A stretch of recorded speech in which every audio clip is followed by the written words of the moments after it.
was a little boy, I had this father figure in my life. My dad, my dad had periods where he was in my life, but he'd be out my life. And then, sometimes we lived with them, sometimes we didn't live with them.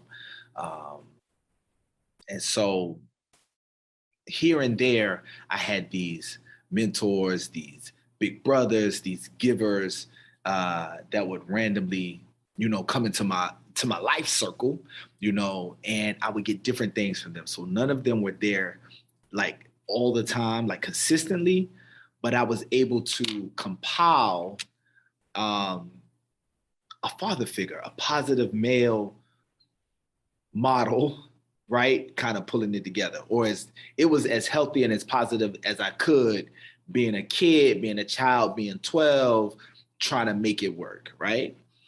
One of those guys gave me a love for words.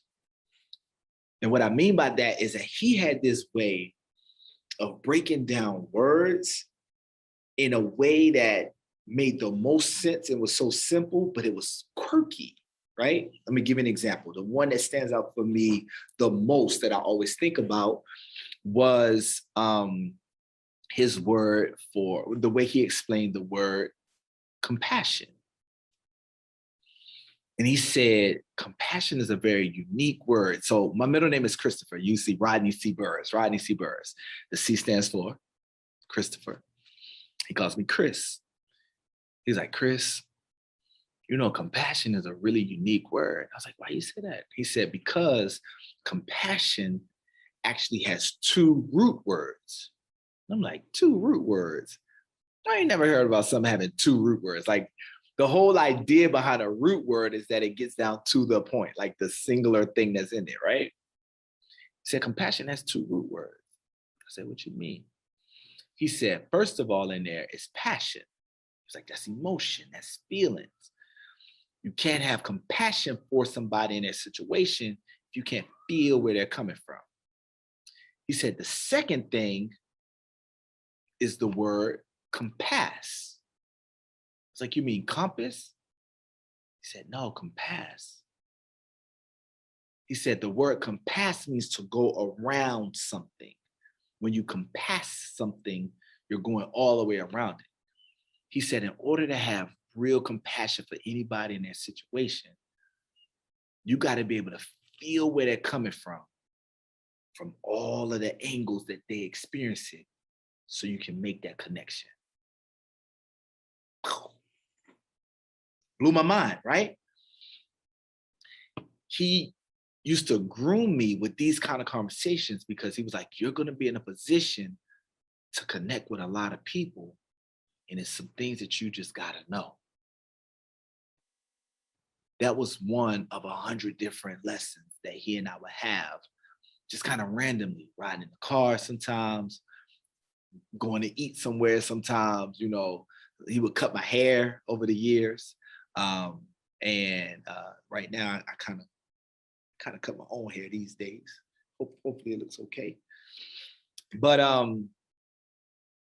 he would give me these lessons, guys, and they just always kind of took me aback in how simple they were, how much sense they made, and how kind of like quirky, kind of off angle it was, right? It wasn't the traditional way of looking at things.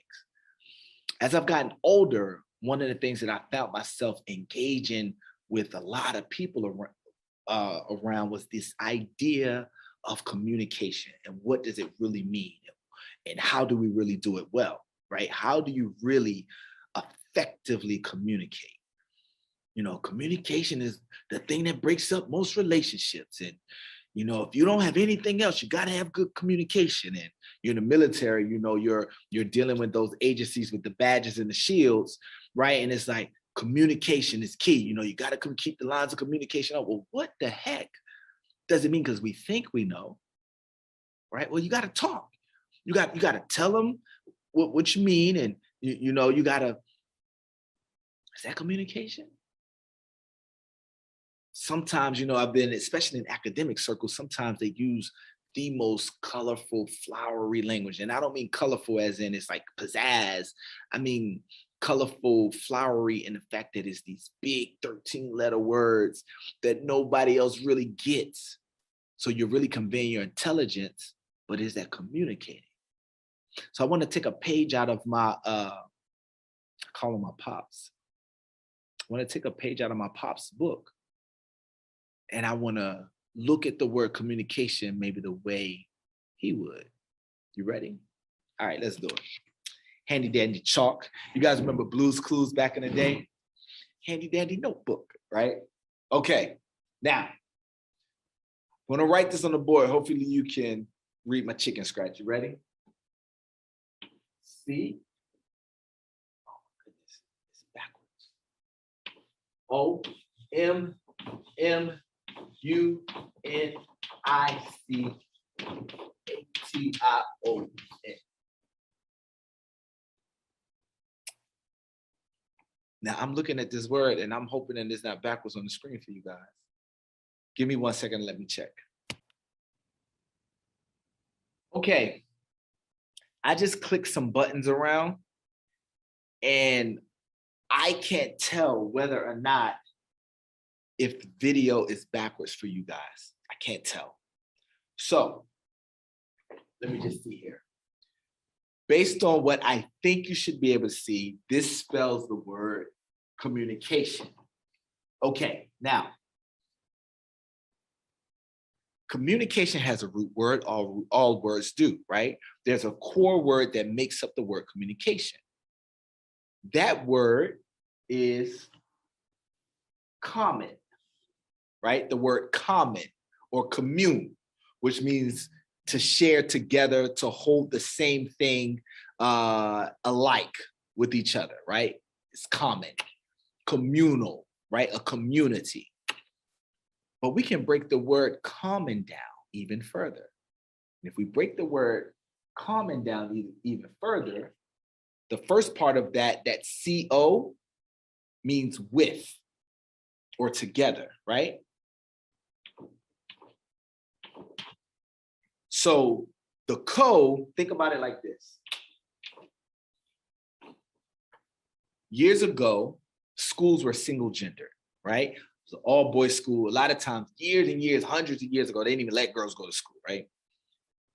When they finally started not only allowing girls to gain education, but when they started letting boys and girls go to school together, those students were known as co-eds, together with, right? If I'm employed and you also work at my job, you and I are co-workers, right? If I'm working on a project and you help me work on this project, you and I are co-operating, okay? So the co is with or together, all right? Now, I'm gonna jump all the way back over here.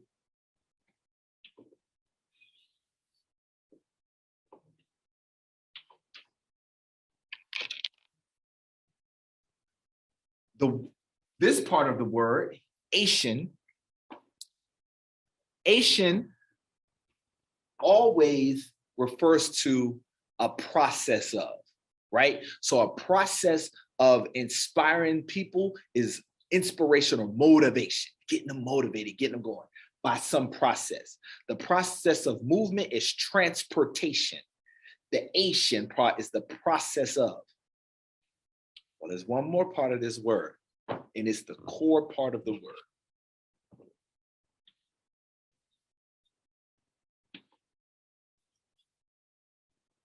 See this? U-N-I.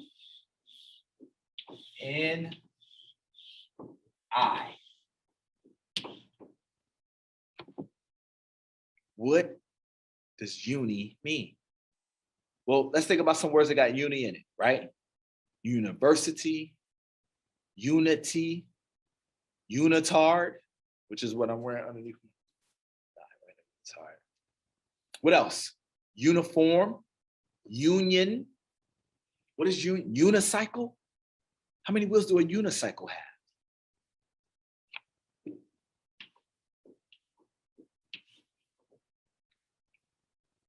So if we look at the word, it tells us in and of itself that communication only happens when at the end of some process, you and I are together around one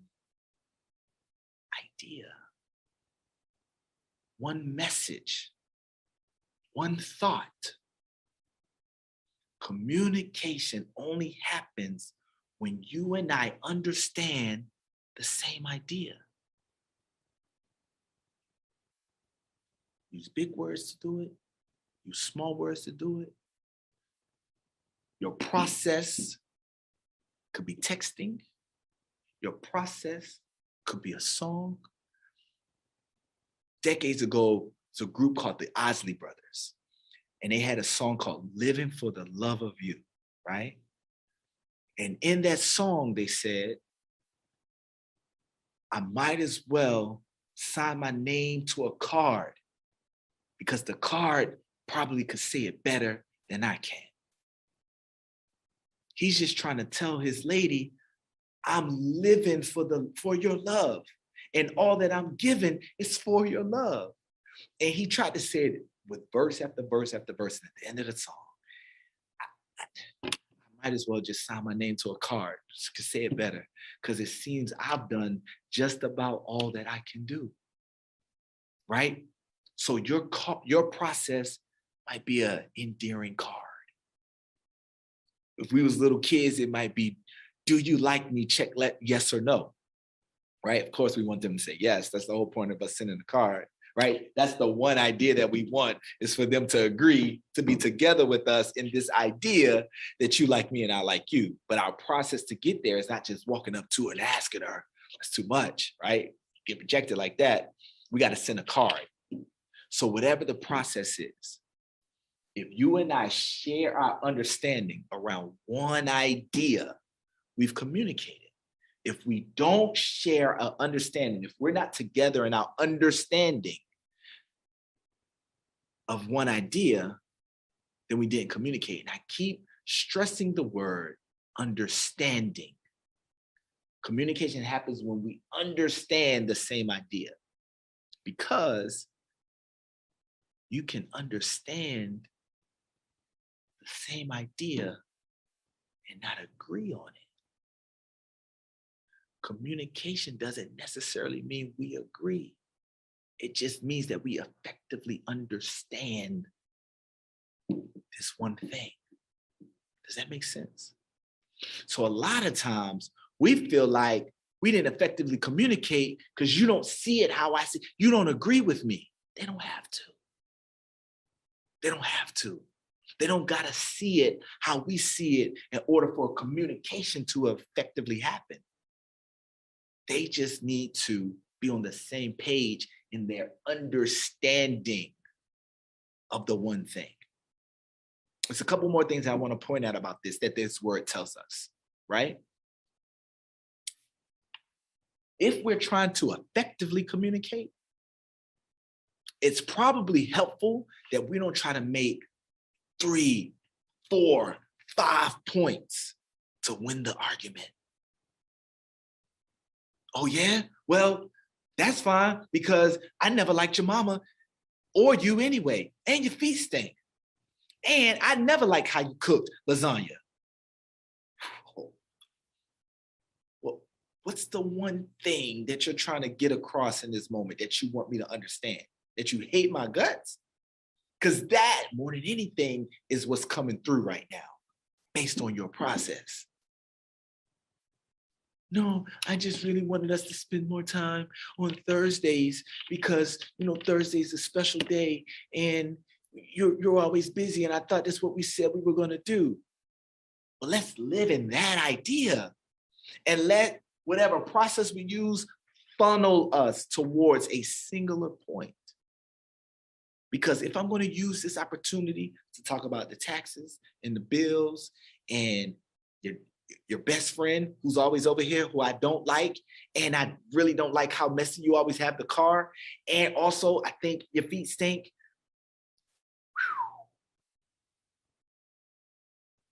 That's a lot of points you're trying to make. I don't think it's clear to me that you're trying to tell me that you just want to spend more time with me on Thursday. That's getting lost in the sauce for me. We're having a miscommunication. I'm understanding that you just want to have an argument, that you just want to break up, that you just need some time off. And what you really mean is Thursdays. Can we do more of them? We can't control how they think, but we can control our portion in the process. And controlling our portion in the process can help us get together around a singular idea. The last thing I want to bring up about this, if we look at this word and we think about it, one of the best ways to make sure the one thing that I'm trying to get across sinks in, one of the best ways that I can help you understand, help us share understanding around this one thing, is if I do this.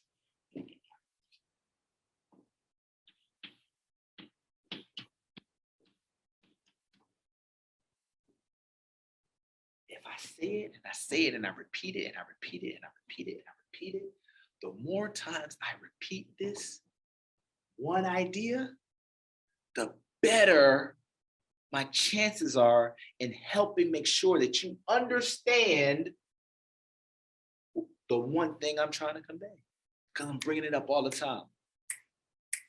This is my main idea, right? If this was school, what's your main idea? That's the one thing that you're trying to, everything else is just supporting material. Isn't that what they teach us? That's supporting material. But there's one thing above all that I hope you get out of this. That's the main idea. If this was a song, the main idea that gets repeated over and over again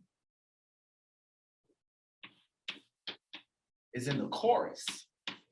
Some people call it the hook, because I gotcha. I'm gonna make it catchy enough. I'm gonna make it sing-songy enough that it's the thing that sticks. It's the refrain. It's the thing that we go back to. Why do they call it a refrain? Again. It's a refrain.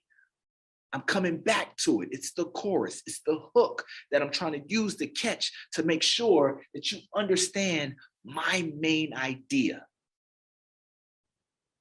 So if we reapproach communication around the auspices that I'm really just trying to make sure that you understand with me, you understand like how I understand this one thing, we can get better at how we approach our process, right? But it all starts with understanding this. This is the last thing. This means that we have to know what's the one thing that we're trying to get across. If we got a bunch of swirling feelings and swirling emotions that tie into the next thing, that tie into the next thing, that tie into the next thing, and that's bad because of this and that, and that's why, and it feels like that, and everything is the problem. I heard a wise man say this. He said, if everything is wrong with you, then that means you don't really know what's wrong with you. Ooh. If somebody asks you how you feel and you got 30 emotions around multiple different things, you haven't done the self-work, the homework, our school thing, right? You haven't done the homework to figure out how you really feel. If someone were to ask you, what do you want to eat? You hungry? Yeah, I can eat. I'm hungry, yeah. What do you want to eat? Where you want to go? I don't know. Are you hungry? Did you say you was hungry? Yeah, I'm starving. I haven't eaten it's been forever. What do you want to eat then? I don't know. I mean, you want shrimp? No, I don't really. Want to get cheesesteaks? Nah, I don't eat cheesesteaks. Want to go get some pasta, some lasagna, or something? Because I don't want to just get some tacos. Because not taco. Okay. We could do this all day. Clearly, you don't want any of that stuff. What do you want? If your answer is still, I don't know, you shouldn't be putting that on me to figure out. That's called self-work. We have to know the one thing that we want understood about us. If we're trying to create a togetherness. See, this part right here, a fancy word for this is relationship. With my cousin, with my mama, with my sister, with my BFF, with my bestie, with my co-worker, with my manager, with my boo thing, my romantic love, my spouse, my girlfriend, my boyfriend, fiance. If I really want to sustain a sense of togetherness with them, then I need to do the self-work to know what's the one thing in this moment that I'm trying to get across. That's the foundation of communication. It is the one thing in the middle of it all, literally. Right? So, communication, in a nutshell, is when we share understanding about one thing at the end of some process. And looking at this word like this was something that I learned when I was a boy by a father figure in my life. So shout out to him, much love to him, to all of the people that's been givers, helpers, lovers, mentors, significant in your life. And I mean love in any sense of that word, right? For me, it was a fatherly type love. For you, it might be the love of like a best friend. For some of us, it might be the love of a romantic, whatever. Whoever has been placed in your life to help you see things that you otherwise may have missed, those are important people. Those are special people. And one of them in my life gave me the idea that I can look at words and the word itself will tell me what it means. And with that, I share with you.